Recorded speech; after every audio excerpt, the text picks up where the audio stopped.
Hello, everyone. Good afternoon. This is Gavaskar Reed, Industry Engagement Manager from the Career and Technical Education Office within New York City Department of Education. This is our first Engineering and Architecture Commission meeting for the 2020 to 2021 school year. I am one of three, and that's right, not one, not two, but three industry engagement managers within the CTE office. I'm joined by my illustrious colleagues, Laura Bucco and Corinne Duran, and we are led by our leader, our Director of Industry Engagement, Ms. Jessica Kemper, under the auspices of our Executive Director, Harini Venkatesh. In case you're wondering what exactly is this meeting about, this commission is a symposium of 29 high schools throughout New York City that have CTE programs within architecture, civil engineering, mechanical engineering, electrical engineering, robotics, and everything in between. So the mission of myself and my team is to promote the trades, promote awareness of the valuable, lucrative, meaningful opportunities that exist within these sectors. And we also have a number of industry partners from the public and the private sector as well. A few ground rules before I continue. Number one, I'd like you to please keep yourself muted, but this is an interactive session. So if you have any questions, concerns, comments, I highly encourage you to get involved in the discussion. I want you to click on the raise hand icon. That's going to be the icon on your screen that looks like you're showing the 5 fingers. You're giving a high five to somebody. I want you to click on that in case you have any questions or comments or concerns. We want you to be a part of this discussion. The next thing, if your clothes are off, please keep the camera off as well. I've seen more than enough naked bodies for one school year. I don't need to see any more of that. Keep the cameras off, please. Remember, these recordings, these events are being recorded and they're being publicated throughout New York City. So unless you are okay with that, keep the camera off until then. What I'm going to do is I'm going to start off with a few announcements, and we have some very, very special guests today. So for the school partners who are attending this meeting, I know that you have a lot of concerns. We are here living through this COVID pandemic, and how exactly do we continue engage in industry? How do we continue providing work-based learning opportunities to our young people in the virtual space? And we have the answers to those questions. So what I'm going to do is I'm going to turn it over to our special guest today, Abdul Aziz Adeniji. He is from National Grid's Metro Tech Sustainability Hub. I want him to tell us about some of the opportunities that he has for our young people. Abdul, take it away. And you can Good afternoon, everyone. My name is Abdul. I'm a senior at Stony Brook University. I major in chemical engineering with a specialization in energy science and technology. I currently intern at National Grid Sustainability Hub located in Brooklyn, Metro Tech. And today I'm going to be talking about the Metro Tech Sustainability Hub and what we offer. So we serve as a bridge between the customers and the company. We offer education on energy efficiency, gas safety, and clean energy. And what we usually do is that we host students from different schools, camps, or educational groups, and we teach them about what I mentioned earlier, energy safety, energy conservation, efficiency, and clean energy. And currently right now, because of COVID, we have a space in Brooklyn, but currently right now, because of COVID-19, we can't really have people come in, but we offer virtual presentations. And I was going to ask Gabby if I could get the chance to share my flyer, because we have the email and stuff. So give me a second. Okay. You have to enable it. Yeah, let me do that right now. Can you go ahead and share? Give me a second. Yeah. Okay. Okay.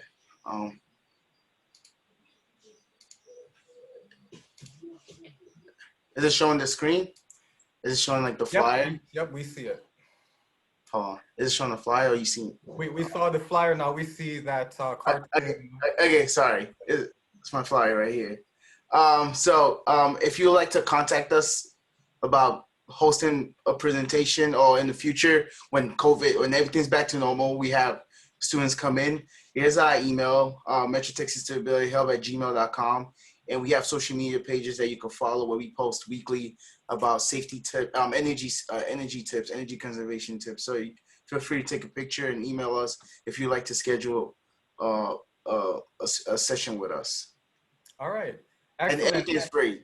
And excellent, Abdul. And I'm hoping that we would like to do something with your organization December 14th, possibly. So we have that date tentatively down.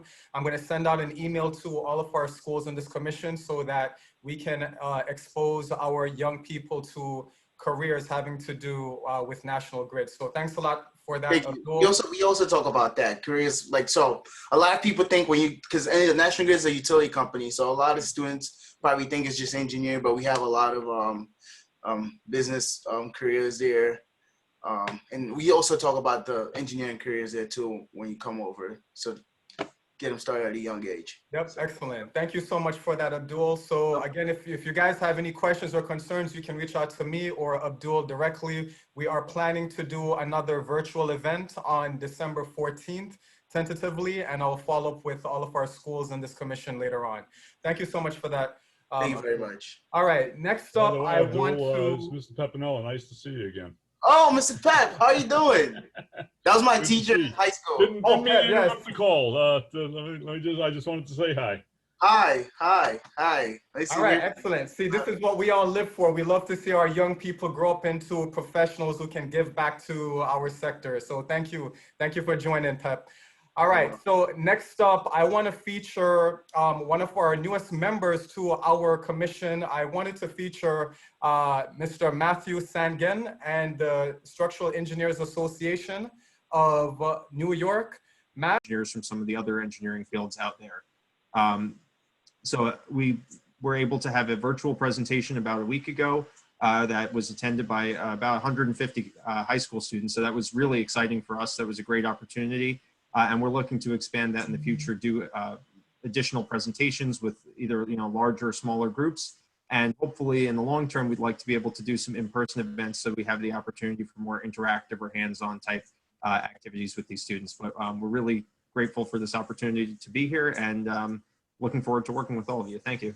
Yep, thank you so much, Matt. And as a recap, what we've been doing throughout this school year is having a series of speaker events known as the CTE Industry Scholars Series. I'm sorry, the CTE Industry Connection Series. And our last guest included Matthew and the Structural Engineers Association of New York. We had 15 schools across the city attend. And I know that there are a number of other schools on this call. If you are interested in getting in touch with Matt and his team so that your young people can learn about the ins and outs of the structural engineering industry, just get in touch with him or myself. And again, this is one of numerous virtual work-based learning opportunities that we are trying to provide to your young people. So you can consider this a virtual mentorship, a virtual networking event, a virtual career day. We have the reflection pieces for your young people as well, so that you can form this into a WBL activity. So please get in touch with me or with Matt so that we can make that happen. Thank you so much, Matt. All right, next up, I wanted to feature one of our strongest industry partners. He's been a very, very good colleague of mine, especially over the past year. We've been able to do some wonderful work together. I wanted to feature Matthew Longo. Matthew, are you with us from New York City Department of Buildings? He's gonna talk to us about some opportunities that he has for your young people. Matt? Yeah, absolutely. Can you hear me? Yep, we hear you. Thanks for having us, Gav. So I'm seeing a bunch of people on this call that I've never actually seen their faces before, so that's positive. The New York City Department of Buildings, we're hosting our second annual Youth Leadership Council for Sustainability and Construction Safety. This is done in conjunction with NYC Service. So it's exclusively for CTE high school students. It's an academic program. It takes place over the course of the spring. It consists of 10 virtual seminars. Starts in February and concludes in April. So the program meets weekly, and each week one of our architects or civil or mechanical engineers, sustainability experts, construction safety professionals present detailed curriculum on sustainability and construction safety, obviously in the context of the built environment. Obviously, we're looking at things from the regulatory perspective. So students learn about new laws in New York City that cap carbon emissions for large buildings, pre-existing laws that ensure safety on construction sites. Students also, this is a new feature of the program, explore the concept of forensic engineering, learn about how to maintain the safety of existing structures. So from that curriculum, over the course of those seminars, each session also consists of time with one of our small groups with our professionals to develop presentations based on this curriculum. So last year, after the curriculum, we had the students present their own versions of that material. They could take either the whole thing and consolidate it, or they could look at individual pieces of the curriculum, and then they delivered it back to members from a number of different city agencies that have a stake in sustainability. So Mayor's Office of Sustainability, NYC Service, members of DCAS, members obviously from the DOB. And it was a great skill development program. Obviously, we want to work with students who are passionate about sustainability and construction safety, but we also want this to be sort of a general professional development program as well. So even if a student is somewhat interested in one of these topics and isn't necessarily dead set on having a career in one of these areas, that's completely fine. Because we had a number of students last time who were not as passionate, and yet by the end of the program, they realized that this was an excellent resume building experience regardless. So last year we worked with a number of students from City Polytechnic, and I see they have a representative on call, as well as Williamsburg, Energy Tech, in Newtown. And this year, it looks like we'll be continuing to add a number of different partners. We had about 75 to 100 applications last time around. It looks like we're going to have more than that this time. So definitely let your students know if you think they might be interested in this. Gav, we can share the promotional flyer for the students and the promotional flyer for the administrators. The application deadline is December 4th, so we have about 3 weeks, and the application is up now. Thank you, Emily. The application is up now, and I can actually put the application link please do. in there. And we also have Nicole Wiley on the call from the DOB, and you can talk a little bit about what the students got out of it and what we saw they got out of it last time. Good afternoon, everyone. So just wanted to share a little bit about last year, our experience last year with the Department of Buildings' first year, Youth Leadership Council. And just to be honest, it was our pilot year, and so we were really nervous about it initially, and we were excited also. And then COVID just completely interrupted our whole lives. And we had to move from in-person to virtual platform. And so we were able to, when we did the application process, we had 75 applications, as Matt mentioned, and we had 25 students that was our cap to make it more manageable. And we actually were able to retain 21 students, even moving on to the virtual platform. And so initially we were a little nervous about that because, as you all know, it's really hard to engage students, especially when they're virtual sometimes. But they were engaged, they were active. It just seemed like they were more excited about it. And they also just seemed to be more active and hands-on with their presentations, and they were able to pull it together. And even they remained in their groups, so they grouped off into maybe groups of 2 or 3 students, and they were able to stay in those groups and communicate amongst their groups in order to gather their presentations towards the end of the year.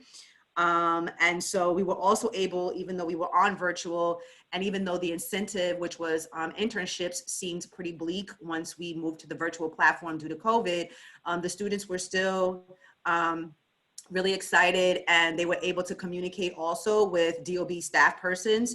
And so also they were able to, even though we didn't do the internships, like I said, Matt can talk a little bit more about the summer internship program that we had, meaning the summer enrichment program that we were able to continue for the students after Youth Leadership Council was over.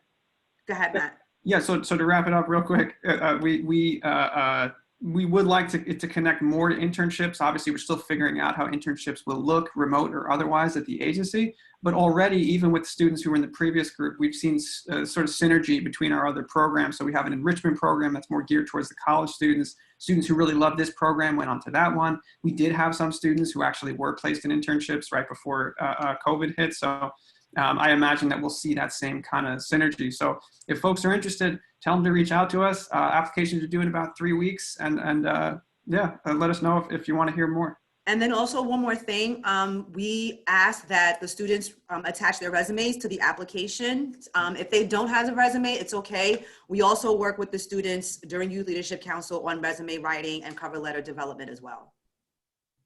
Great. Thank you so much, Nicole. It's a pleasure to meet you. We really, really appreciate the opportunities that you're giving to our young people. So once again, to all of the schools that are on the Zoom session, if you're looking for additional opportunities, additional work-based learning opportunities in the virtual space to continue to engage your kids and give them career exposure, please get in touch with me or with Matt or Nicole, and we can have them signed up for this application process.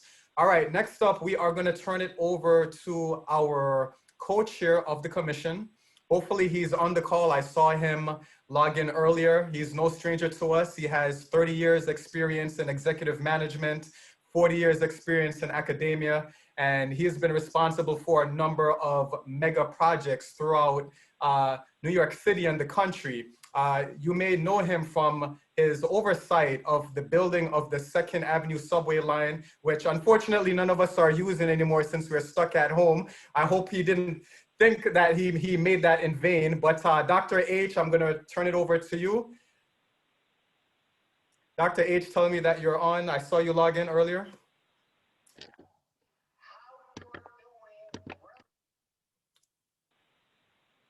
All right, I'm gonna give him a few minutes to settle in. All right, so next up, I wanted to introduce you folks to our new co-chair of the commission.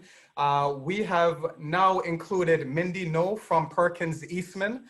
She is now co-chair in this commission alongside Dr. H. She's an associate principal at Perkins Eastman. She has over 20 years experience in project management, architecture, and design. Mindy, are you with us? Yes, so thank you, Gab. I'm really excited to have this opportunity to serve as a co-chair, and I look forward to working together to look at better ways to see the relevance of what the students are learning in the classroom and their connection to career and life goals. So during the time of COVID and even before COVID, I think the need for transformation is even more pressing now. That I think we need to reimagine and remake these pathways to provide more innovative options for supporting students with different learning styles, as we know that students learn in different ways and different ways to be able to touch them in a way that they could really engage and be productive and efficient. So, as we look at the CTE programs that we rely on the partnerships with schools and employers to deliver the content and provide learning opportunities, I look forward to fostering a strong focus on expanding that collaboration because there's still much work to be done. And to ensure— I'm sorry, Mindy, I'm sorry, you sound very, very low. Is it possible? I see that you're holding the mic to your mouth, but you still sound very low to us. Okay, so is this better? That's a little better. So, as I look forward to fostering a strong relationship and expanding the collaboration from, opportunities with working with industry partners, I think the educational collaboration needs to really exist at every level. So as we look at the program and look at how to offer students and teachers opportunities to learn and develop, I want to sort of ensure the conversation that all students and educators have that access to high quality pathways. So I look forward to this opportunity and look forward to being able to work with you all. Thank you. All right, great. Gav, here is the thing. I didn't realize before that I was muted, so I'm not sure that you heard anything I said. No, we hear you now though. Okay, the point I was making is that the reason you cannot see me because I am just, my picture is next to yours. So you just have to turn your head to your left to be able to see me. This is just, I'm joking, but that you got the grip. So I actually am going to start by asking a question because that's to a certain degree it's potentially problematic. And I heard the New York City Department of Buildings that you guys have gotten all these interns, and this is great. Do you have any funding to get these young men and women next year to be able to put them in an internship? The funding now, for the moment, as I understand it, and I'm pretty involved with that at the various levels of government, it's not that plentiful, to say the least. So, in fact, my understanding of the situation for the moment is that the infrastructure work is kind of on hold, so to speak. If anyone has also listened to today's meeting of MTA board meeting, that is another major provider of infrastructure that for the moment, what they're saying, they potentially will let go 9,000 people. It doesn't look good. So it's very important that in a way we find there's not a lot of money for the students, for the young students to come into these programs, and we should try the best to try to find ways to keep them in the loop. One of the things that I do these days, and by the way, Gav, I will have to thank you that you made me look much younger because I don't want to say how many years of experience I have, but it's in excess of what you said. In any event, the point is that now I return to the university environment, and I'm trying to educate the young generation that aspire to become engineers. And the preparation that the children in the high schools are being exposed to is extremely important in trying to firm a path for them to move forward in the area of civil engineering.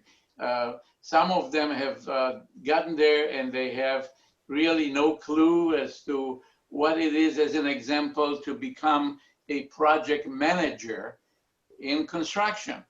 That's something that that our schools not always are able to expose people, children, to the various aspects, so they can, in fact, start to understand where they're supposed to go. I have part of the work for today. I have reviewed the information that got provided for the Manhattan Bridge High School, and how that is being, in fact, being taught, and what's the curriculum. And it looks good, and it would be interesting to see that this is across the board. Schools are adopting something similar.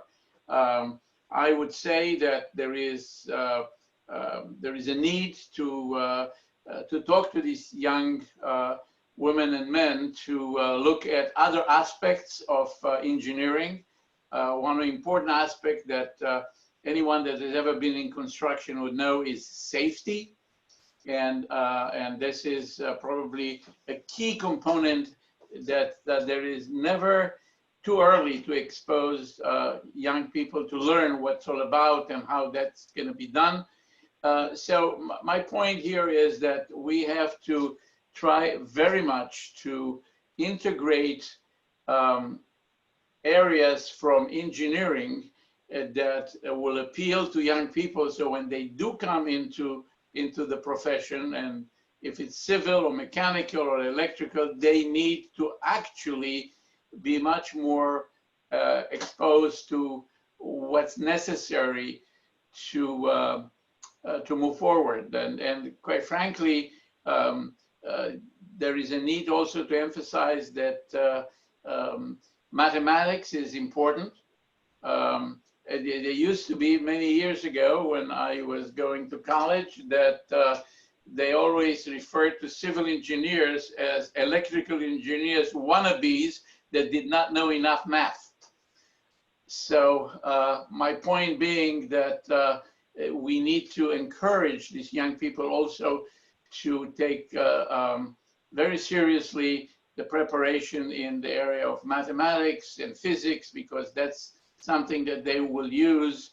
Maybe they do not know when they start exactly how that will be used, but it is an important aspect that has to be addressed. So I think that it behooves everyone that is involved in the programs and in the area that they're trying to expose various aspects of engineering to students, so they can kind of start focusing early on as to what they need to get there.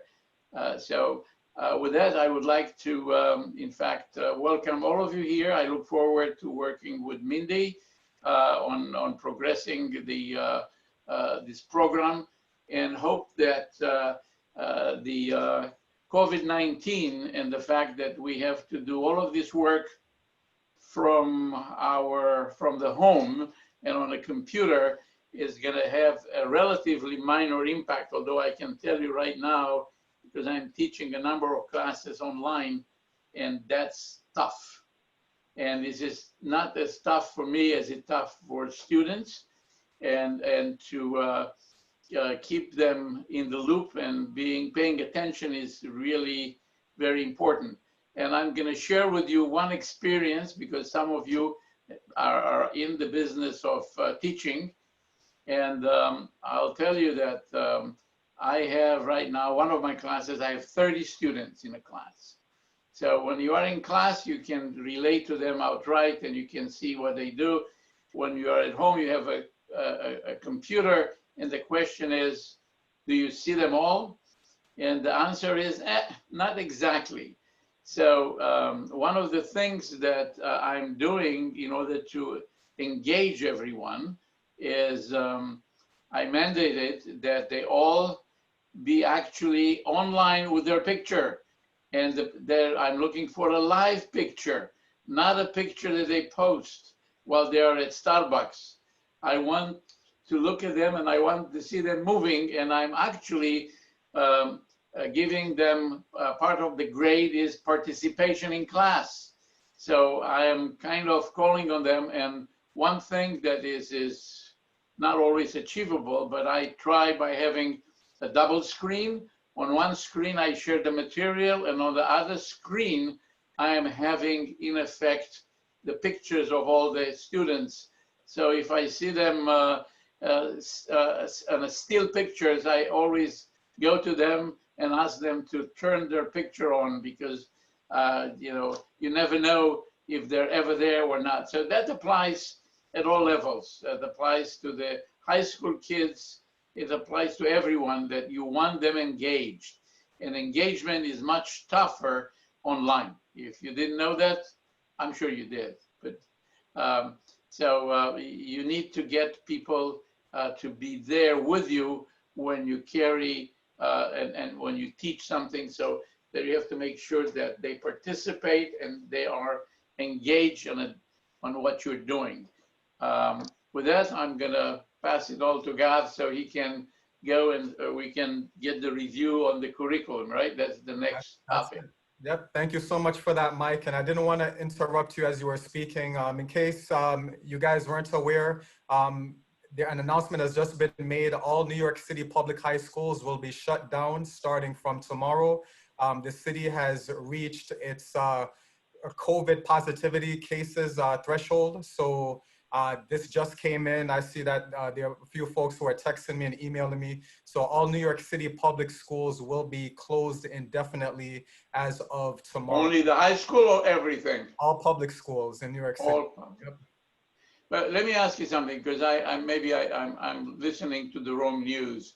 I've heard that actually the schools their ratio was like 0.2 or 0.18. I know that the citywide was over 3 or close to 3. Right. So we're not differentiating between the two? Yeah, I'm not too sure. I'm just going by the email that the chancellor just sent out to all of the staff members in DOE. Yeah, he literally just sent it about 5 minutes ago as you were talking. Yeah, that's tough, because a lot of the stuff that has to do with engineering, you need the physical presence. It's very hard to achieve that on Zoom, so to speak. Yeah. All right, thank you so much for that, Dr. H. Moving on in our agenda, we are going to be featuring Manhattan Bridges High School. Who I'd like to turn it over to Mara. I don't know if Mara Rivera, are you with us? Mara or George Locke, if either of you are around. We will be featuring Manhattan Bridges High School today, and to give us a context of the discussion we're going to have, I'm going to turn it over to the school's intrepid leader, George. Take it away, George. Thanks, Gav. Yeah, I just got the message about schools closing, so I'm getting a lot of text messages from teachers and parents. Everybody's concerned. We actually have been lucky. We have not had any positive cases yet. So everybody's been safe at our school. Yeah, I would love to tell you a little bit about our school and our CTE program, and just sort of give you an idea of how it looks at the high school level. So I'm going to have a little presentation, and I'm going to share my screen now.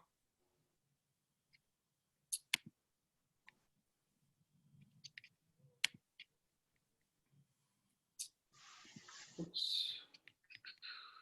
Just have to open it up.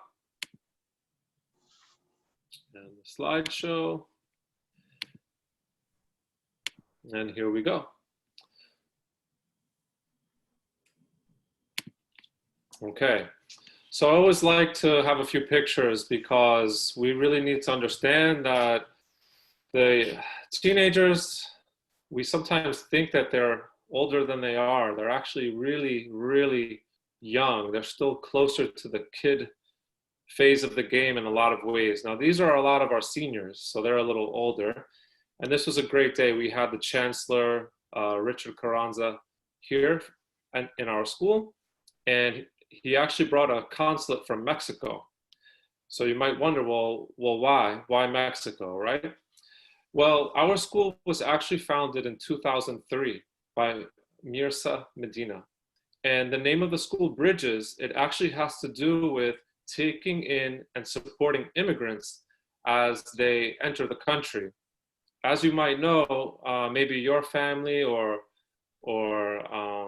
you personally, you may be an immigrant. The tradition or history of the country is very often to sort of just let the immigrants come in and not really give them enough attention. So, especially if they're children, right? So the vision of the school was really to support these kids and give them an opportunity to enter college. And part of the vision also included developing their language, their Spanish language mostly in this case, although we'll take anybody. We mostly attract Spanish speakers. And then the last part of the vision is really to look at and celebrate the strengths of the student's heritage. As you can imagine, coming into a new country is hard enough. Coming into New York City, extremely hard, right? So we really want to make sure that the students don't feel alienated, and that they feel like they can sort of weave the new threads, the new fibers of their culture into the culture of the United States of America. So that was back in 2003. Now in 2020, we actually have 4 programs. We have the Academy of Engineering, which is what we'll focus on mostly here today. We're trying to grow an Academy of Computer Science. And then don't forget, we are a language school. We have a dual language program and a bilingual Spanish program as well. Now, the statistics are really worth going over, because we really believe that the CTE, and especially the engineering, has such a positive impact on our school in so many different ways. So I would like to just share a few statistics. According to the US News World Report, last year we were ranked silver, and we were put as number 20 out of 548 public high schools in New York City. So number 20. Sometimes we get the gold, but not last year. So we're a little sad. But we'll take it. We'll take the silver.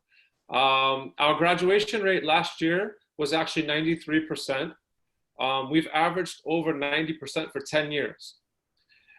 We've had, last year we had 73% of our students were college ready, with 77% doing that advanced Regents diploma. And to Michael's point, we do have 4 years of math and science. The students, no matter what they start at, we want them to be able to access AP calculus. We've done AP statistics on and off throughout the years, but we definitely believe in 4 years of math and science. And just to give you a little bit of an idea of what New York City averages look like, New York City overall last year, the graduation rate was 77.3%.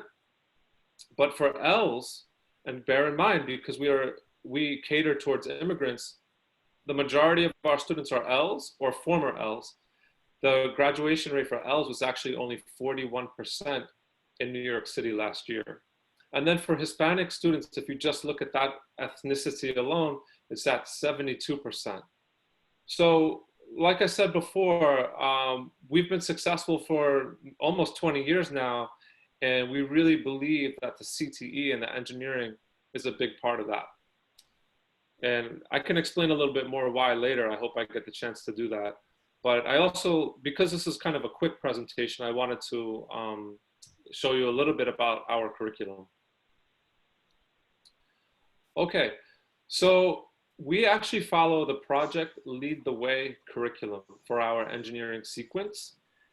And we got this idea more or less from Brooklyn Tech High School. We wanted to be like the Brooklyn Tech, but for immigrants. So we saw what they were doing, and we actually implemented that curriculum within our school. You can see the classes that the students take. I've written them on the PowerPoint there. I just want to say that I'll tell you a little bit too. The emphasis with the Project Lead the Way curriculum is to expose students to real life challenges so that they can actually develop the real life inquiry skills and problem solving skills that an engineer needs. They also have the opportunity to develop a lot of soft skills, whether it's communication or working with clients or how to do a presentation, how to write professional sounding emails, etc. So there's also a lot of exposure to that as well. And when you think about it, it's kind of a shame that you can have a high school right in New York City where those students are never exposed to the professionals of New York City or all the beautiful architecture of New York City and all the engineering of New York City, right? There's just so much. I mean, Manhattan is unbelievable. You have a steam system, you have all this, it's just an incredible, I don't know what to call it, a haphazard mess or an engineering feat. But anyway, in our school, we really, really appreciate the partnerships and the opportunities that the CTE program affords our students in terms of connecting with New York City professionals. Because so many New York City professionals actually give a lot to our school. Once they interact with the students, they even sometimes remain in touch in the college years as well and moving forward. Or they'll come in several times throughout the year just to check up on how things are. So as you can see, the students basically start off with an intro to engineering design, and it culminates with the civil engineering and architecture class in their senior year. And an example of a project that they might do would be to actually build a house for a client where they're using CAD software. But it's not just like a school project. They actually, the clients are demanding, right? There's a budget. The students have to go to Home Depot. They have to research different materials. They have to figure out how much. And of course, the house has to be sustainable because we want them to learn about all the sustainability standards that are in existence today. There's also a lot of spin-offs that I put down at the bottom that come out of the engineering, and that's the robotics club, the coding, the engineering software, the software engineering. We also have partnerships. Throughout the years, we've had Turner Construction, Rockefeller, NASA, Microsoft, a lot through the years, and of course ACE, a lot that are really terrific through the New York City Department of Education itself. So I'm going to skip the computer science because that's not really our focus today, but we are working on that as well. I will say this though, it fits within the overall trend of why we picked engineering and why we're now also trying to grow our computer science. You see, we look at the job trends in New York City and in the USA, and where we see gaps, we see an opportunity. So if we've been hearing for years that there's a demand for mid-level to advanced engineers. So we want to provide that. And now we're hearing that about computer science as well. So we want to give our students the opportunity for that as well. So last, I just wanted to share with you, these are our graduates from last year. On the right side of the screen, we have the valedictorian. This she has all the medals on and everything. We took a picture of her. We had to do it out in the open because of COVID, and we distributed the students senior sweatshirts as well. And they have the masks on because they're not 6 feet apart. But anyway, I wanted to just share with you that these kids, they really are first-time college goers, and you can see the prestige of the universities that they actually get into. We have Cornell, RIT, Carnegie Mellon. We had Johns Hopkins 2 years ago. A student got into Johns Hopkins for engineering. Fairfield University, Skidmore, Bard, NYU, engineering as well. Fordham University, Manhattan College. There's really a lot more as well, but I wanted to just give you a sample of some of those schools. And the question is why, right? Well, I think the truth is that it's possible to provide human beings with opportunity, but it's another story to really motivate people to want to take that opportunity. You know, accomplishments, if you want to be accomplished, it hurts sometimes, right? You've got to sacrifice. And our students are willing to do that. And, you know, where does that intrinsic motivation come from? I believe that a lot of it comes from the exposure to the professional workforce of New York City, the fact that the curriculum, it ties in concrete ways to future jobs. The fact that they understand that there's all these different options for engineering where they can earn good salaries, all of these things are motivating. And as somebody said earlier, even if they decide, you know what, engineering is not for me, they realize that they've strengthened who they are as a person, and now they're better able to achieve maybe other goals. Even if they're not engineering goals, they're still goals, right? So overall, we really find that the CTE, and especially the engineering program, it builds a lot of intrinsic motivation among the students so that they can achieve great things. Whereas normally, they wouldn't even know. They wouldn't even know this stuff is out there. They're 14 years old when they get into school. They don't know what the world has to offer. So another big part of it is, of course, the work-based learning. The work-based learning is gives the students a tremendous advantage. I listed a few programs there. Of course, we have ACE, we have HISPA, we have NAF, we have the Beam Center, which has been really great over the summer, and of course, Everify, which is about personal finance. So these work-based learning, whether they can provide money or not, I know that's a big question. Oh, can they provide money? We still can convince our students to do these things, even if it's just a small amount of money, because the students realize that they're building their resumes. And as we know, these students, when they get onto the job site and they partner up with professionals, they develop so much more than just the knowledge. You know, they develop the skills, all those soft skills that I mentioned earlier. It exposes them to a whole world that they didn't know was out there. And this is all part of the CTE program. So one thing I want to throw out there, I don't think anybody has this misconception, but sometimes when people hear CTE, they think like, oh, it sounds a little like a vocational school, but that's really not the case. CTE is absolutely about preparing students for jobs, and it does not limit their opportunities in terms of college. Like I mentioned, we have kids going to RIT and NYIT and all these schools, and you know, this is not vocational work. So last, I just wanted to give a little conclusion about some of the benefits of the CTE program that I can just say off the top of my head. Well, clearly you're helping that what we call the STEM pipeline. It's a leaky pipeline, right? A lot of people start the STEM careers, but they don't finish, right?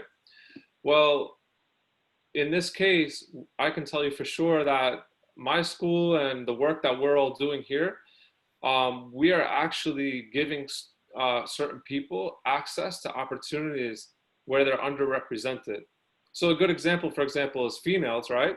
Because females are underrepresented in the STEM field, but also Latina females. So there you go. The list goes on and on, right? We also have the opportunity. 1 minute, George. Oh, so I'm almost done. All right. So we also have the opportunity for access into elite universities. I didn't mention this, but the students actually get industry endorsed certifications in high school. So some of them are actually ready to do mid-level engineering jobs upon graduation from high school, right? We're filling gaps in the New York City or USA job market. And one thing I didn't mention, I'm glad I put it in the conclusion, is that it actually gives industries the opportunity to tap into talent and shape kids and mold them into the type of worker that you're looking for. So that's also another great benefit of the CTE program. So thank you, everybody. Great. Thank you so much for that, George. Thank you so much for the timely information. You're doing an excellent job there at Manhattan Bridges, and we thank you for allowing us to feature you and your program today. So this is the moment that we've all been waiting for. I'm going to call attention to our panelists today. We have a number of very, very distinguished, outstanding industry professionals who will be giving their feedback and their evaluation of the curriculum that Manhattan Bridges uses. And let's not just think of this as Manhattan Bridges alone. We are using Manhattan Bridges as a case study of how we can then implement better and more robust programs throughout New York City. And we see that George and his team, they've been doing a phenomenal job in preparing their young people for the industry and for further post-secondary opportunities. We want to keep that momentum going. So we need the constant feedback and the constant involvement from our industry partners. So what I'm going to do is I'm going to share my screen, and you're going to just join with me. There are some questions that I asked our industry reviewers to take a look at. So the first question that I wanted to throw out to our panelists are, what are the current and emerging trends that schools should be aware of? I'm going to call on Fatou Jabi, the founder of USL Technology. She had some very pertinent points to make. She stated that one of the trends that she sees is an intersection of local laws, policy, and design and construction. So Fatou, can you elaborate on that for us? And if you are unmuted, please, please unmute yourself. All right, here we go. Hello, everyone, and hello, Gav. Thanks so much for having me. I'm very impressed with the conversation that we're having currently. DOB have touched upon some critical points with the programs that they have initiated with their pilot with high school students. And George has shared his outline of their curriculum, and I'm very impressed by it because my background is in computer science. And I went into IT, network design, and infrastructure for over 15 years. And I transitioned into sustainability and energy efficiency in the built environment. So given that New York City has its goal with 80 by 50 to reduce our carbon emission reduction 30% by 2040, which is just a decade ahead of us, but 80% by 2050, there's a lot of local law policies that are around architecture, which is mainly focused on building science.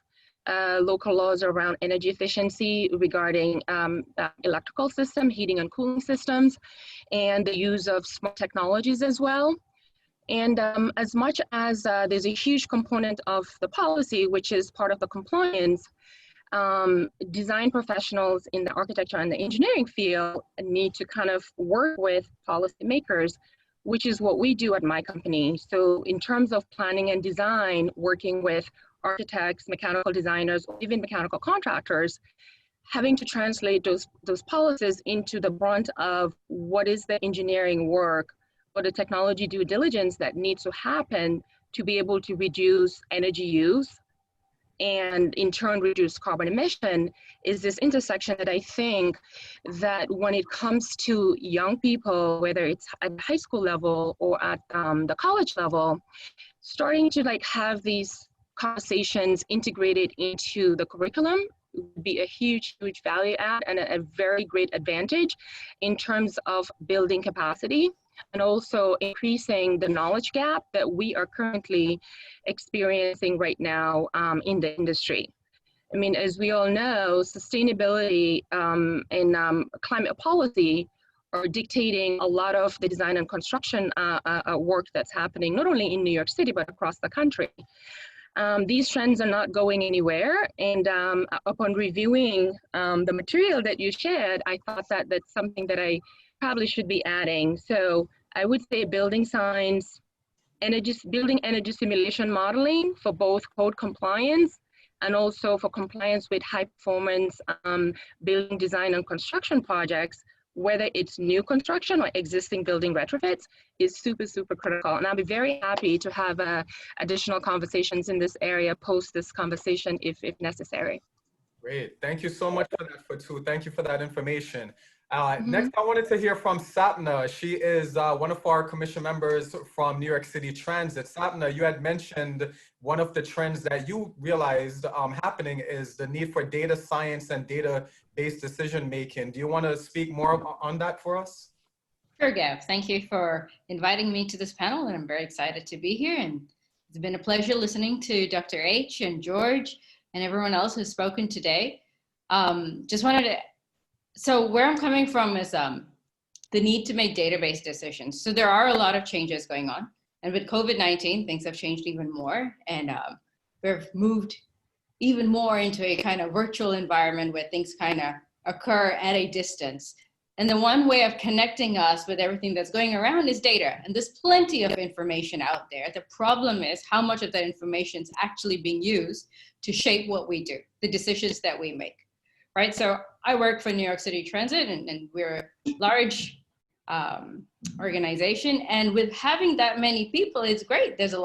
We have a lot of assets. We have the ability to make a huge impact to New York City and to a large group of our passengers and the public that we serve.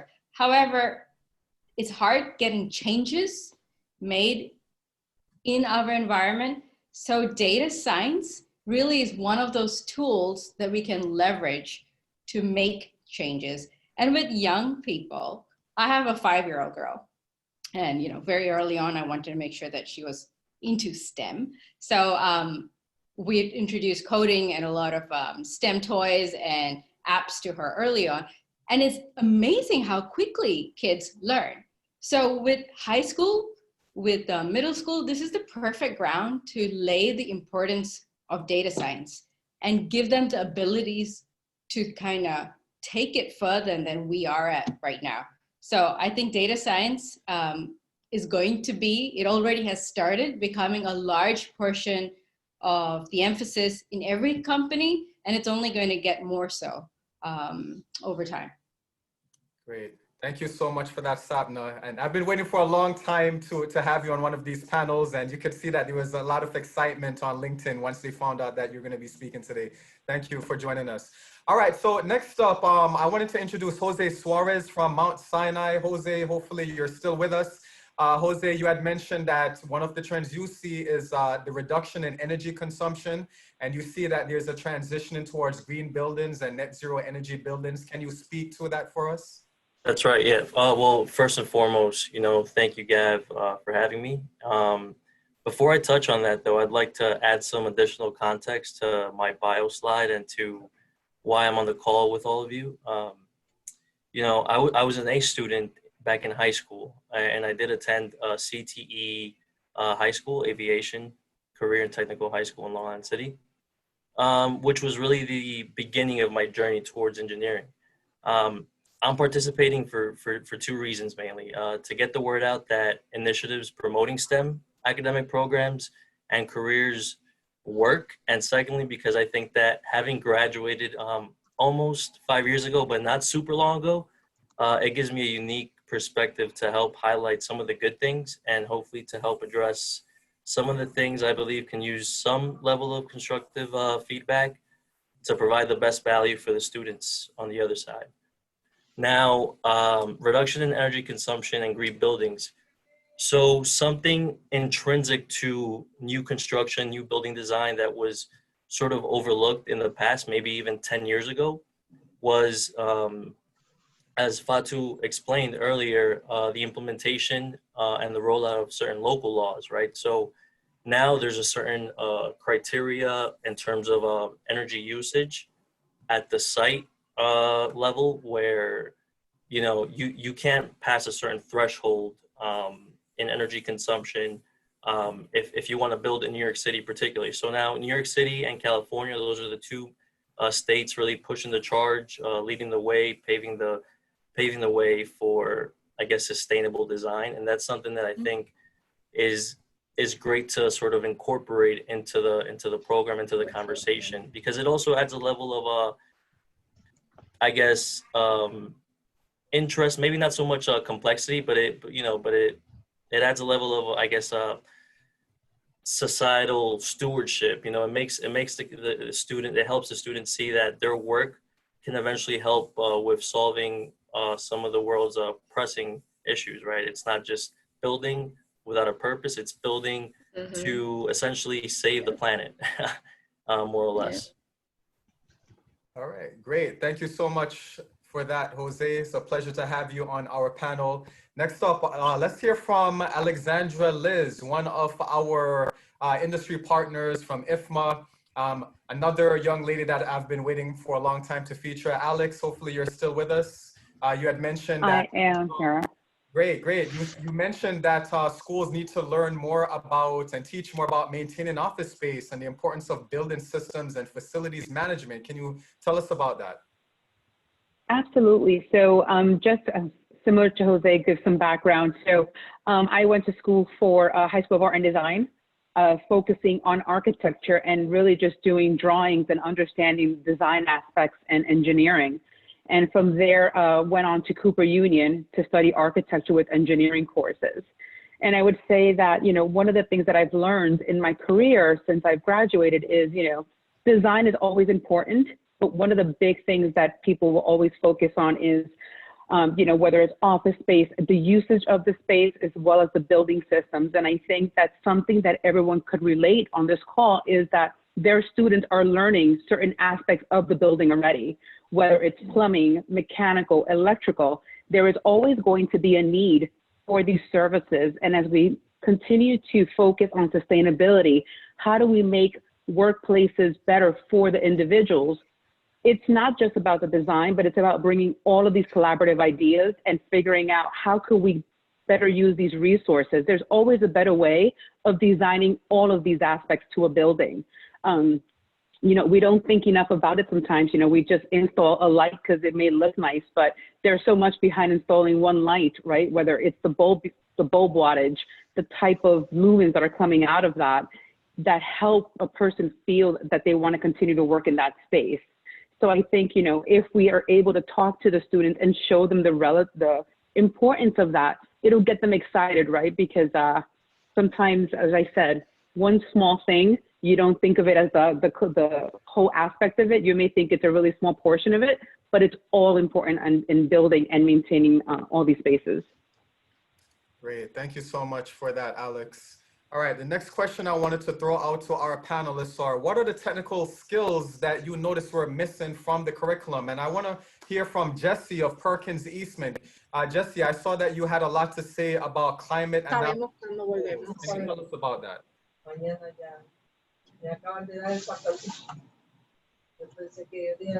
going to unmute if everyone else could mute. Hold on a second, Jesse. Yeah. Can I just ask everyone, make sure that you are muted? All right, and Jesse, whenever you're ready. Okay, great, thanks.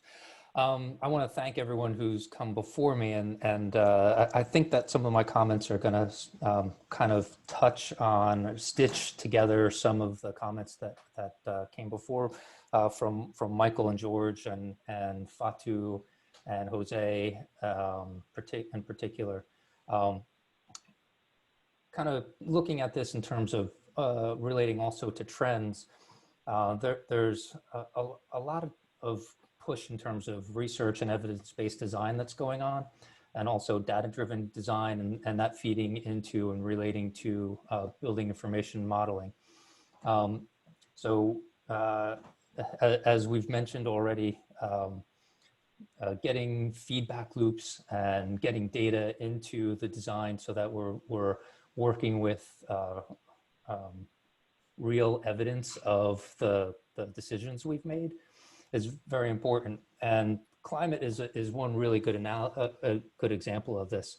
So there are, to touch on another previously discussed topic, there are open source scripting tools that plug in really well to BIM and to Rhino, to Revit and Rhino, Grasshopper, Ladybug, and a few others. And those really give us flexibility to look at the designs that we're making, evaluate them, and we can talk about this in terms of a lot of different aspects. But if we look at just solar radiation, for example, we can manipulate the envelope, we can manipulate orientation, and we can get a real-time feedback of what the impact will be to the energy consumption required by a building. So the fact that these tools are available, I think begins to require us from an ethical perspective to begin to implement those in our designs. The AIA has built in an ethical requirement in our licensure that we address climate. And I think it's clear with local laws, as Fatu was mentioning before, particularly Local Law 97. There are some really significant financial consequences of not looking into the energy consumption that a building is going to be requiring. So everything points to an increase in the importance of climate analysis tools. And I think that it's very important to get these tools into the hands of the students as early as possible, so that they can begin to understand how climate or solar radiation or a myriad of other data points, data groups would influence the design of a building. The more feedback loops in terms of data you can get, the better your design is going to be overall. And this is one of the key critical items that will be facing them in their careers if they continue on a career of engineering or architecture.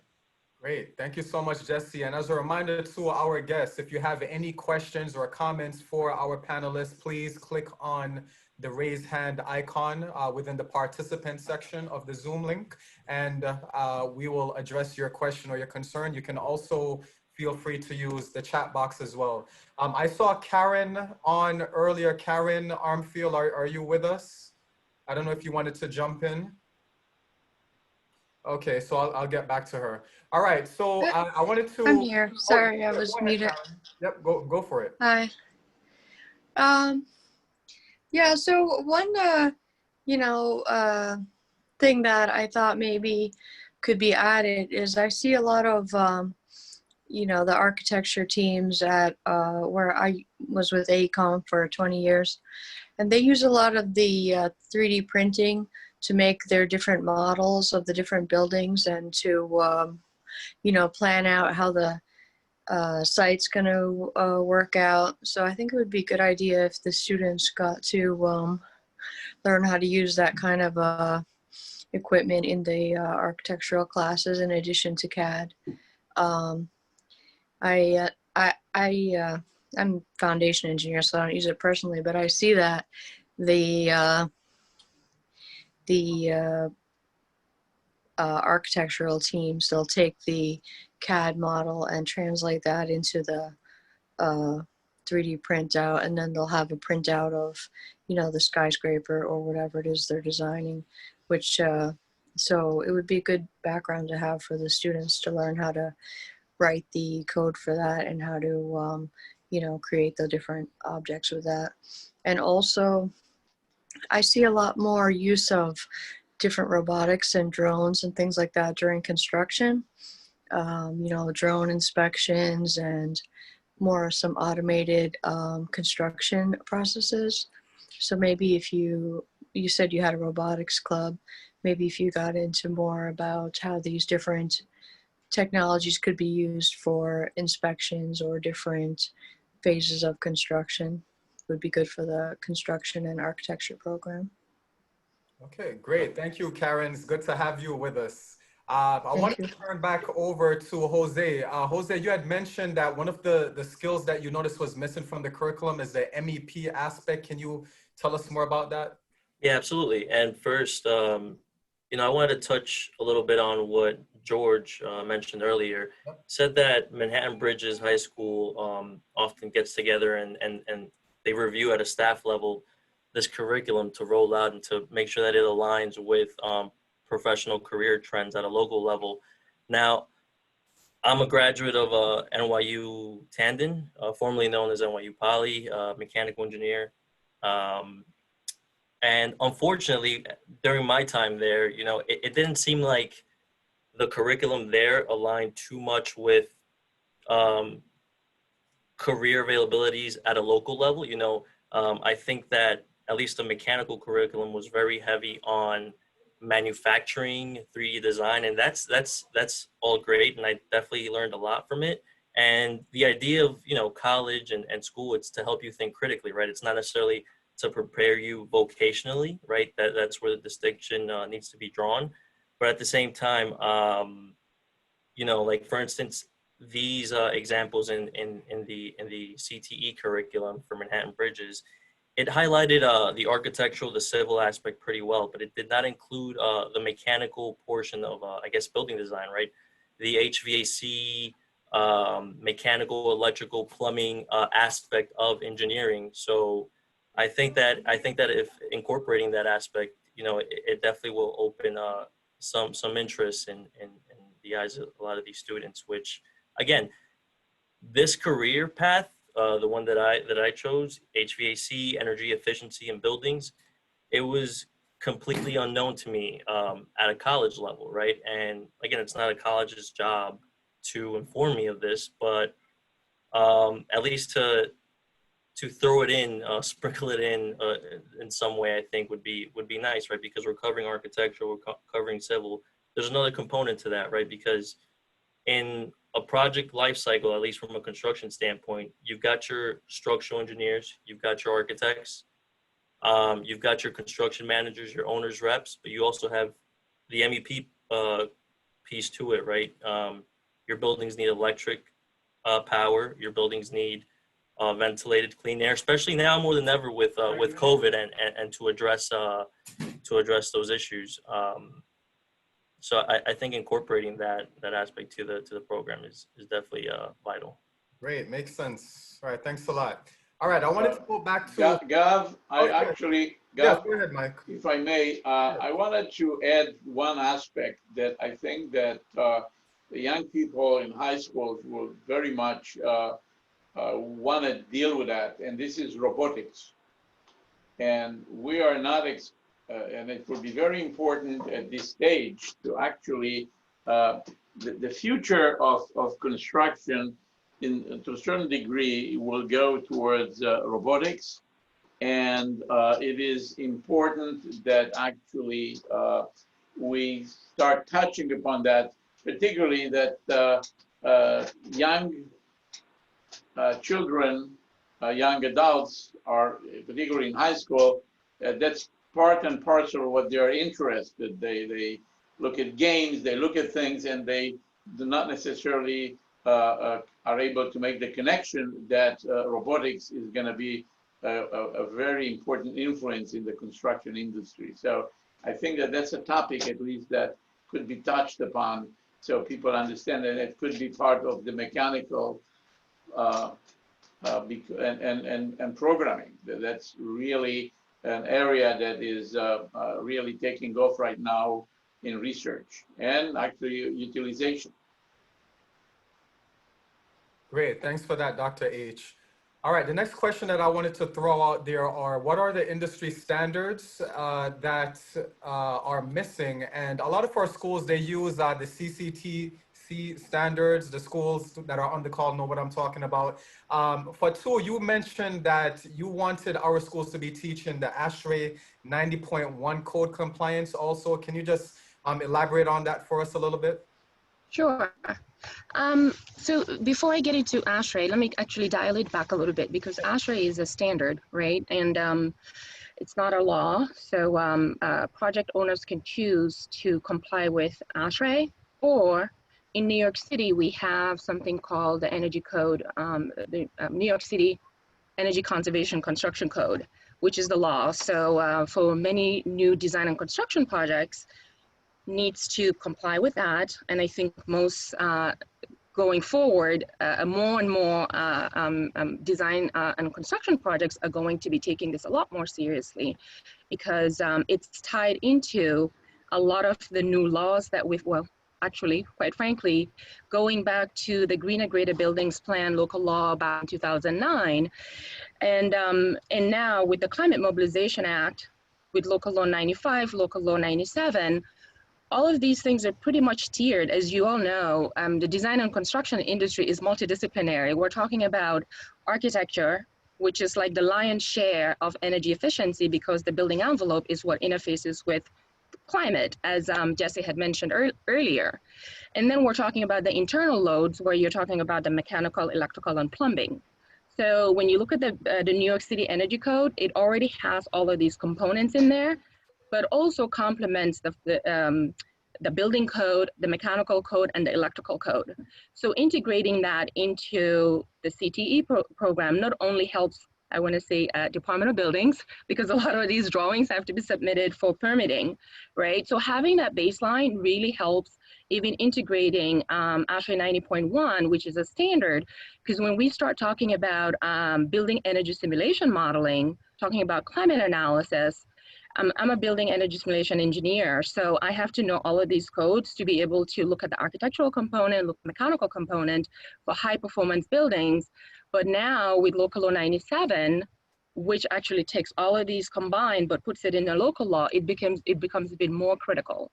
So having that incorporated really will give students a big bird's eye view, and then start honing into all of these different components of the multidisciplinary nature of design and construction. Great, thank you so much. Mm-hmm. All right, so just as a context to those of us on this Zoom call, Manhattan Bridges and a number of our pre-engineering programs, they use AutoCAD, Revit, Inventor. Those are the technical assessments that our young people have to complete before they graduate. So I just wanted to hear from our panelists, are you okay with these credentials? Are these still relevant? And if they are not relevant, what other credentials do you recommend? And I want to throw this out to Sapna first, because I noticed that Sapna had mentioned a few other credentials she thought were very useful. Sapna, can you speak to this for us? Sure. So a little bit about my background. I'm an electrical engineer, right? So I don't really come from the construction business, and I didn't go into building management. So it was one of the options. Instead, I chose to go into oil and gas. So that's where I started my career in Australia. And then later in moving to the US, I worked for a gas pipeline and then a startup engineering company, which was a very interesting experience because there aren't a lot of that coming through in the Northeast. And then now finally with the public transportation. But my point was, with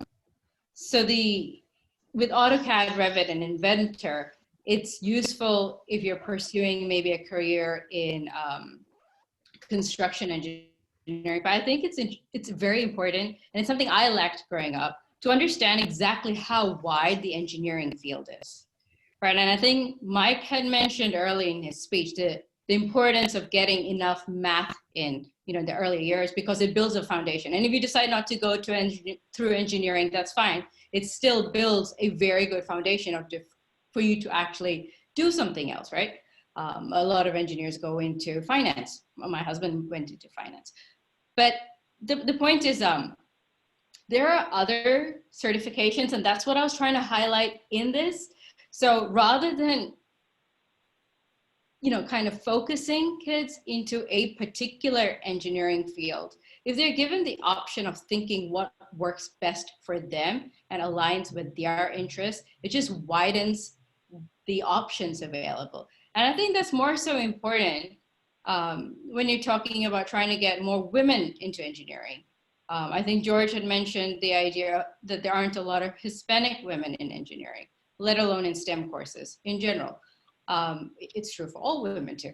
But knowing that there's a lot more out there kind of allows you to visualize what kind of career you want and what kind of environment you want to be working in. So Lean Six Sigma is one of these tools that came out of the manufacturing industry. There are others, the Kaizen, and other kind of manufacturing, Japanese kind of modeled certifications that are now being used across all industries. So Lean Six Sigma is one of the newer certifications that's been introduced through MTA. It's been around for a long time. It's only now that other industries are adopting it as much. But it's it's a tool to kind of develop the project management skills and a process of thinking through any kind of issue. And I think allowing a more generalized problem-solving skill provides them with more opportunities to choose a career path that works for them. But it gives them the tools to think, to be critical, to develop a process and follow through on it. With visualization tools, this comes back to data science and the idea that there's a lot of information out there. What are you actually doing with it? Visualization tools is a way of presenting the data, whether it's on a PowerPoint or on a dashboard, but it allows you to make a story out of data. And I think it's becoming more and more critical. It seems Andrew Cuomo used it a lot through this entire pandemic as well. And it was a beautiful, actually the visualizations tool that he was using, Tableau, is also the visualization tool that MTA uses. There's also others that we use. But it's a great way to paint a story in a way that's accessible to everyone. So those were some of the skills I was trying to highlight. Great, great. Thank you, Sapna. By the way, I'm getting a lot of text that says that these panelists are so smart. So you guys are doing very, very good. Next question I wanted to ask you, what are the employability skills or the soft skills that you find valuable? Did you find any that are missing in the curriculum, or what are the soft skills that you think should be emphasized? I'm just going to throw it out there. Anyone can take it.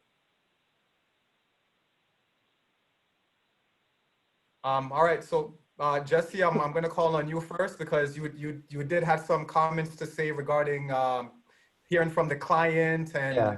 I was going to jump in if no one else did, so I'll jump in. One of the things that I noticed about the process of the pedagogical process was it appears that presenting is thought of as sort of the end product, and that looks at design and design process in a linear way. And my comment was that I questioned having the presentation to the client at the end, because I wanted presentations in general to be part of the feedback loop that fed into design, to focus on design as an iterative process. Because when we're looking at a design challenge, it's very, very, very infrequently that we get it right the first time and that we can't improve it after our first take. And the more data, to piggyback on what a lot of people have said already, the more data we can get, whether that's solar radiation analysis, or whether that's feedback from the client, or any of our feedback loops, the more data we can get into our design process, the better the result's going to be. So if we can, what I would actually recommend is having multiple presentations to a client. So adding a presentation in the middle, so that you get a good idea of what your solution is, what you think your solution is. Then going through the process of preparing a presentation and preparing to communicate about the solution in the middle really helps inform the designers of what the solution is and what the limitations may be as they start to think about how to communicate those ideas to others. And then once they do, and they get feedback from faux clients or from the teaching staff, and also from their peers, that feedback goes into the design, and every time you can fold that back in, your design gets better and better and better. And I think as much as the curriculum is vitally important, the pedagogy is also at least as important. And I think teaching that process, piggybacking on what Sapna had been talking about, teaching the process of solving challenges is really important, because no matter what career the students go into, that's going to serve them really, really, really well. Mm-hmm. Great. All right, thank you for that insight. Jesse, Mindy, I see that you have your hand raised. Yes. So I wanted to add that even beyond like presentations to clients, that, as you work in a team, and you're never successful by yourself. So we have to really communicate with each other. And as you go through a project's phases, I feel that some of the challenges, especially with younger staff, is communication, because they may be used to a different type of communication, as well as different generations, or the way you say it, the tone you say it in, the terminologies you use. I feel that there should be a whole course on how to communicate with each other, because beyond just a hierarchy of manager to the project architect or to an engineer, that communication and how we communicate with each other are really critical skill sets that really go beyond just the project or the moment. That it's a life skill that goes beyond just career. Thanks. If I may add to the communication, Gav, I see it at the level of the university level, with students that come totally unprepared to be able to communicate. And by the way, communication also goes with the public. Most of the construction and most of the stuff that has to do with infrastructure that engineers do, in effect, impact the surroundings, the people that are there. And the ability to communicate clearly, succinctly, and to synthesize is an important aspect of what engineers need to be trained. And that training starts very early. If the training is focused only around computers and how you interact with the computer, it will be very hard later on to translate that into a communication that at the end of the day makes the difference between people that become leaders and the people that were always going to be followers. So if we want to train young people to become leaders, we have to train them how to communicate well. And that starts, and it should start pretty much at the level of high school in order to bring it to later on into the profession. it's very hard to take someone and start teaching him those skills if they never been exposed to the idea that they have to make presentations. Particularly now that we deal with the online teaching, that is very hard to actually administer exams. Most of the time, I have asked students to actually do a paper, and it's very important. I ask them to present the results at the very end. And that's the toughest part that they are faced with. They are really struggling to be able to come in and present the essence of their work because they are really not trained. They believe that, hey, I'm good with calculation, I'm good with the computer, but I don't need to be actually excel in the way I present. And that has to start very early. So I concur with the other speakers and with Mindy that yes, you need to train people to communicate, and that is it takes a lot of work, and the curriculum has to be actually geared towards that. So great, makes sense, and everybody in the chat box is agreeing with you. Can I add one more thing, Reed? Yeah, go ahead, Karen. Or Gavskar. One thing that when I teach at CUNY soil mechanics laboratory class, one thing that I find when the students, usually my students are sophomores in college, engineering, civil engineering students, and I see you have some various labs in your curriculum, and I hope that you're spending some time teaching the kids how to write a good lab report. Because normally, like when the students come in sophomore year and we hit them with all these lab classes in the engineering curriculum, their ability to write a good lab report is going to go a long way toward their grades and when they do get to college. And I find a lot of weakness in students in their ability to write a good data report, how to convey their data, how to explain concisely what their result is and why their result is important.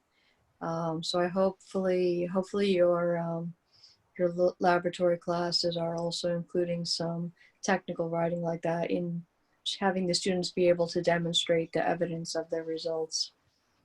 All right, great. Yeah. Thank you, Karen. Jose, I saw that you raised your hand. I'm going to turn it over to you in a little bit.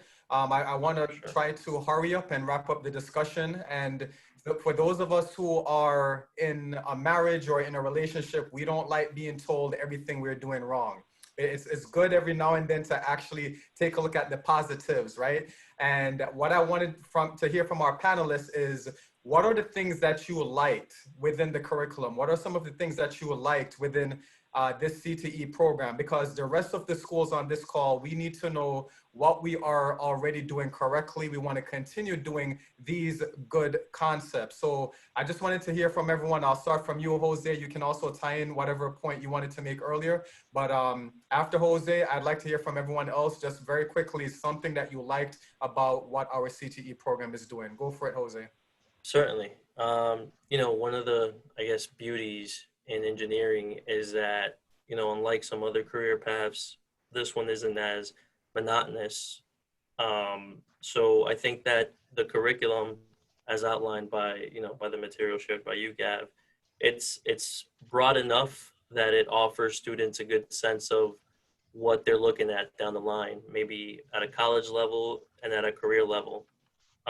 So I think that that's great, right? Maybe it translates the information well enough where the students can understand that they're not going to be pigeonholed into one particular, I guess, industry if they pursue a career in a STEM field, particularly engineering, right? You've got energy, you've got power in there, you've got structural, architectural, civil.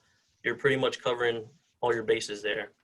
Going back to the last point, though, as Jesse mentioned previously, communication isn't, or presenting really isn't as linear as maybe we think of it.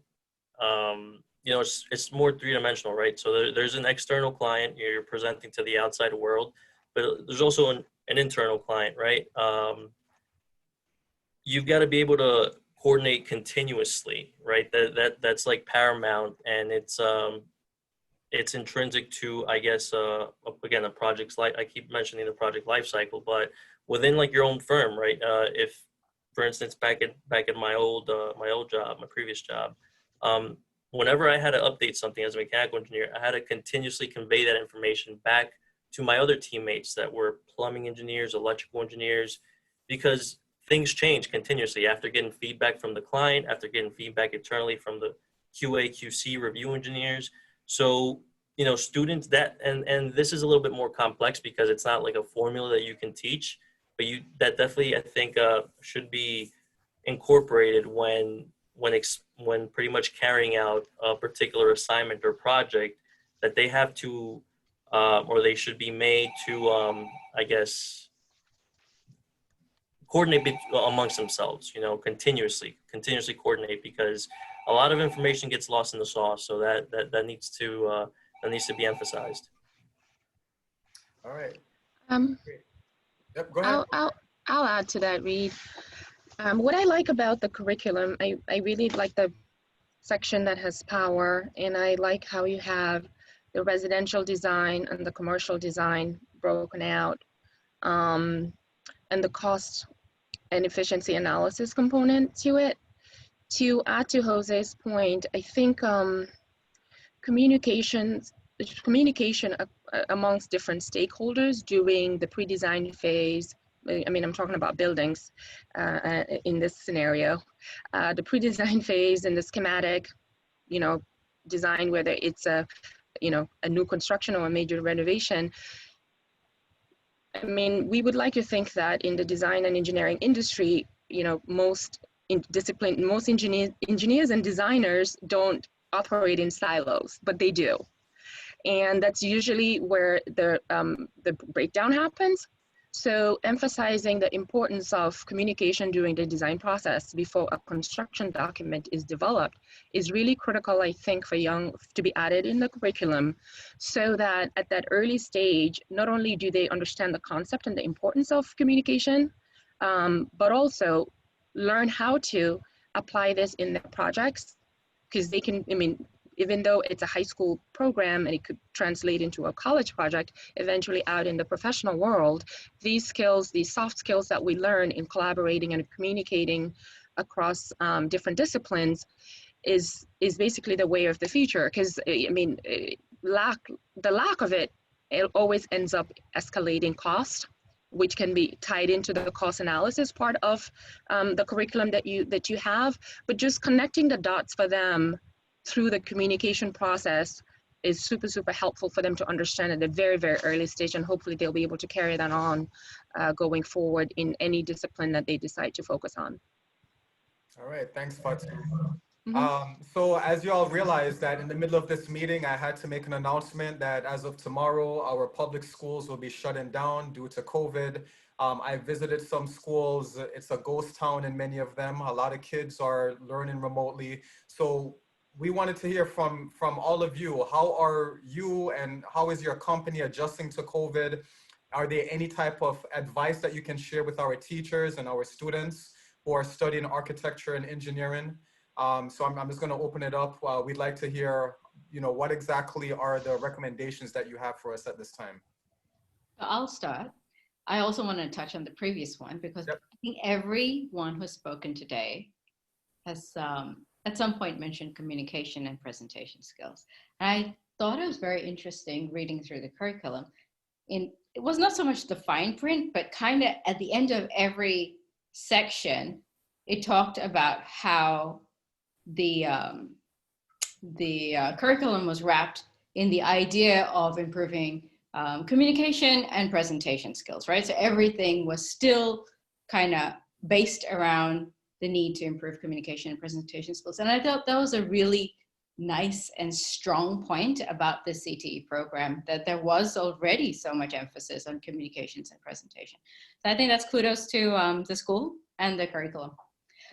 In terms of COVID, it's funny, it must be the words for the day, but I actually think that one of the best things that the MTA has done is we have had significant improvements in our ability to communicate whether through the use of our virtual platforms and getting everyone to learn to use the technology that we had all this, we just chose never to use it, or, our mass notification systems, or the town halls that now we're having, which, we haven't had all this time. It's great to hear from our executives, to know what their plans are, to know that they're listening. So I think that has been one of the best things that's come out of this, or at least one of the silver linings. But at the same time, we've just put a lot of effort into our cleaning procedures, sanitation processes, and accountability. This is the first time that MT has actually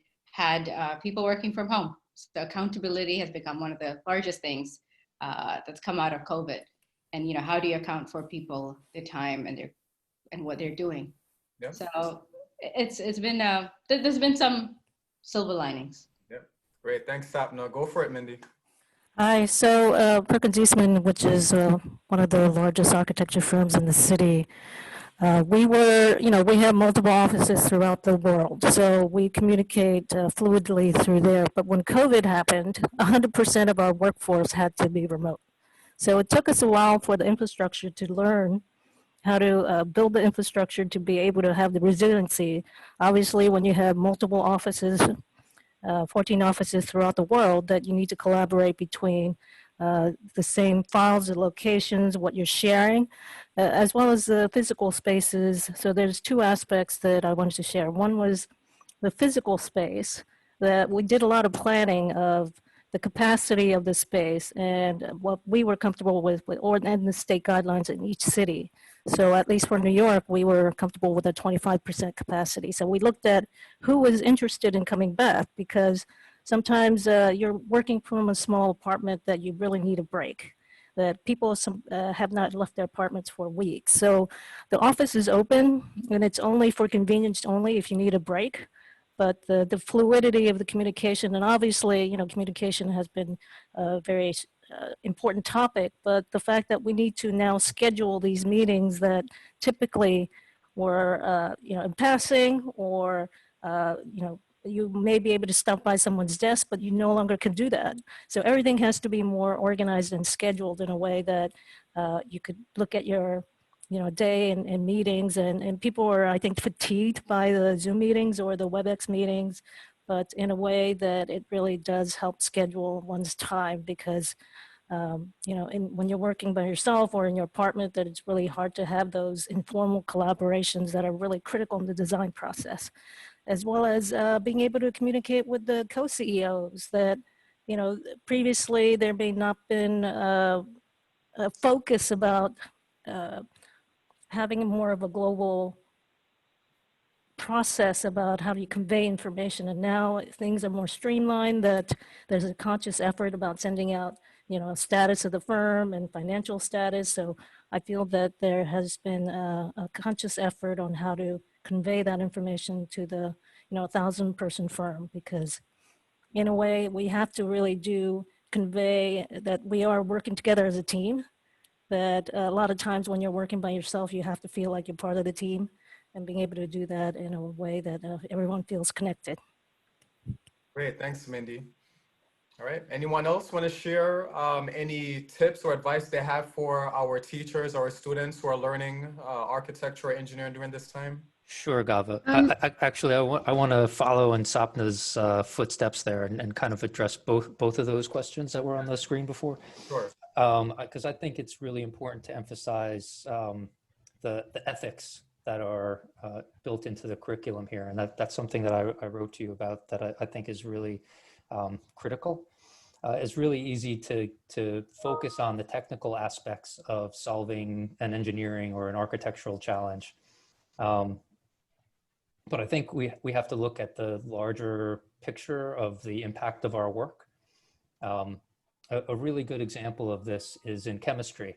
So in the field of architecture, material health is really a rising issue, because we have so many materials, so many molecules in chemistry that are synthetic and that are toxic to humans. And when you look at why that is, you ask, well, why do we have so many? Why would we have any molecules that are toxic to the human body? Well, if you look at the education process of chemistry students, if you go through every single program in the world, there's no requirement for chemistry students to take either toxicology classes or environmental mechanisms classes, which would really get them to understand the impact of the molecules that they're designing, but what those impacts would have on society, on human health, and on the environment.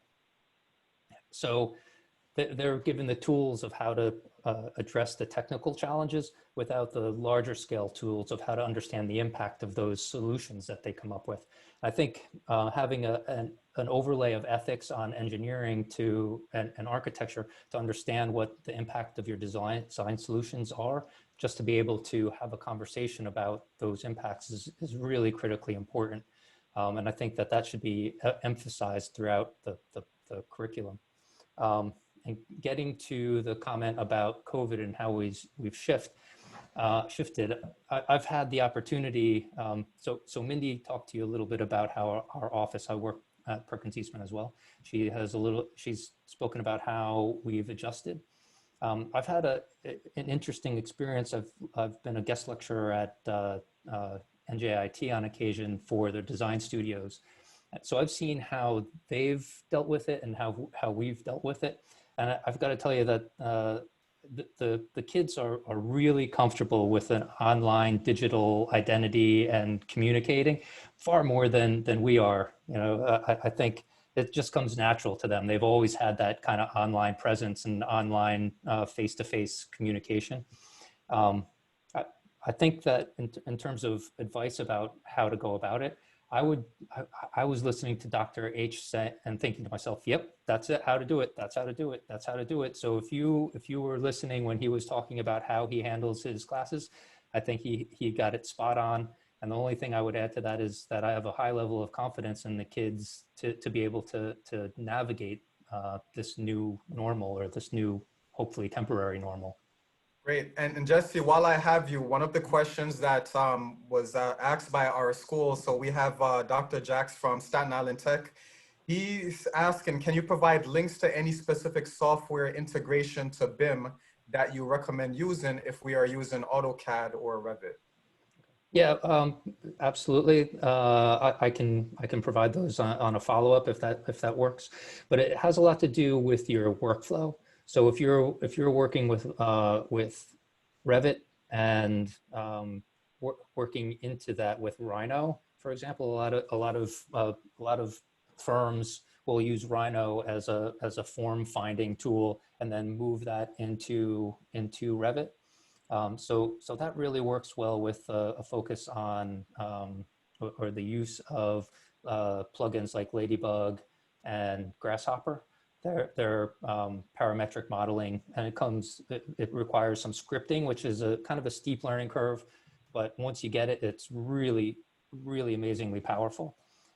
If you're working through some other workflows, the software would be different. So if anyone wants to field or send me some questions about specifying what the workflow is, I can better address sort of what the best tools would be.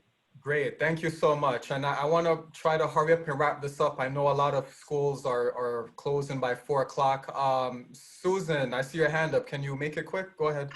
Absolutely, Gav. Just wanted to reiterate this idea that when the kids come into an architecture firm, fresh out of school, the job they're going to be most likely doing is drafting in some form, or building a model, physical model. But that's why we keep harping on, if you can say, I know these AutoCAD files, I've worked in this program, I know how to use Grasshopper, whatever programs they can identify in their resume really helps the architecture firms, gets them to the top of the pile. Because not all schools have exposure to those programs, and it is what we need them to do first off. So. Excellent. Great program today. Thank you, Gav. Great. Thank you, Susan, the right architect. Thank you so much. And Panelists, thank you so much for your time today. We appreciate your very perspicacious and much needed advice when it comes to implementing our architecture and engineering programs. And the last question that I actually had for everyone, and you guys don't have to answer it now, but our young people, we are in need of more internships, virtual internships, mentorships, career days, guest speakers, and things of that nature. And we have an open invitation to you. If you're ever interested and available and you want to talk directly to our young people, if you want to work directly with our CTE teachers, the invitation is there. We love your feedback and we want this to be a two-way relationship. So thank you so much for your time and the feedback that you've given us. The last thing on the agenda that I wanted to complete before we dismiss is I wanted to feature Alex. Alex is a member of IFMA, and IFMA, world-renowned organization, and it's through Alex we've been able to accomplish a lot of good networking activities and mentoring activities and career days for our young people. So I wanted to give her some time where she can speak about her organization and different ways in which we can connect with her. Go ahead, Alex. Thanks, Gav, and I appreciate everyone holding on. I'm not going to try to make this very long, but my organization would kill me if I don't try to at least talk a little bit on what IFMA is. We partnered with Gav because we thought it was a great opportunity to be able to share with our high school students what potential there is outside of just, the basic trades. And what I mean by that is, we know some of the students are doing mechanical, plumbing, architecture, engineering, but there's other facets to this where all of these trades come into play. And one thing that is really undermined is really the profession of facilities management. And what is facilities management? It's really people that are in charge of workplaces, taking care of the building themselves. So in order to be a really successful facilities manager, you have to really have an overview of building systems, understanding design, how things lay out, how things work. But there are also other aspects of this where I think, it's great if your students would be interested. I think every school will always find a few students that have all of these facets to them. They're just not interested in one, but in multiple. When we're talking about buildings, as I said, it's people, place, and technology. Facilities management is overwhelming. We could either choose to focus on one of these 11 core competencies or all of them. And I really think that it depends on the student and their motivation in their profession as to what they'd like to do.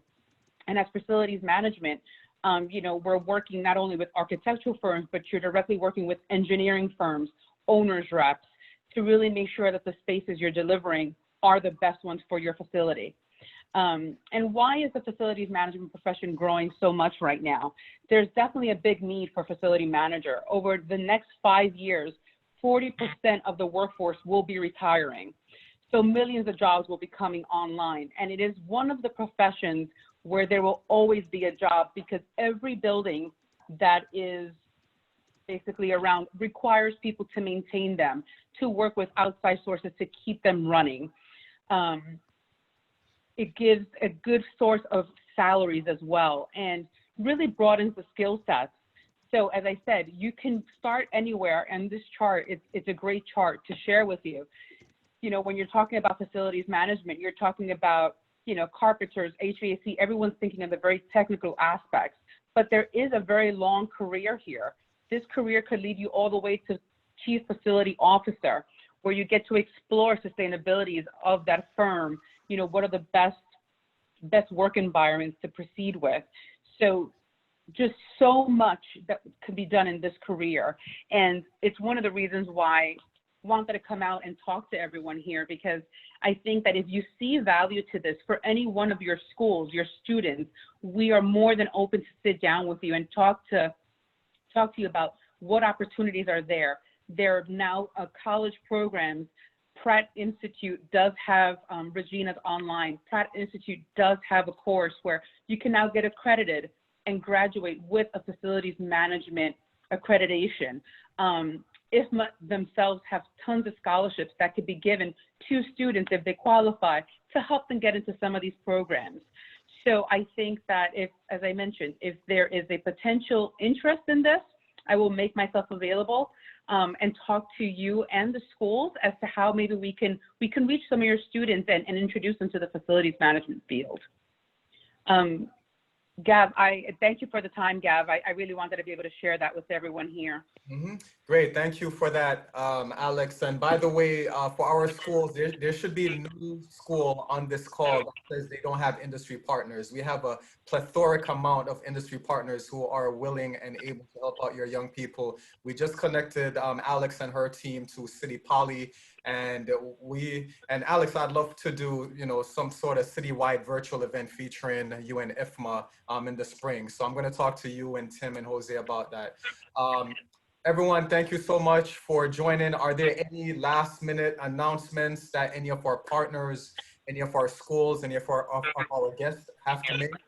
I'm going to just open the floor up if there's any pertinent information somebody wants to share. All right, so on that note, I'm going to end the recording, but I'm going to keep the session going in case anyone wants to network and exchange information. Thank you all. We hit well over 100 attendees today. Thank you all for the work that you do. I'll be following up with you through email, and have a good one. Take care. Thanks, Gav. Thank you. Thank you. Thank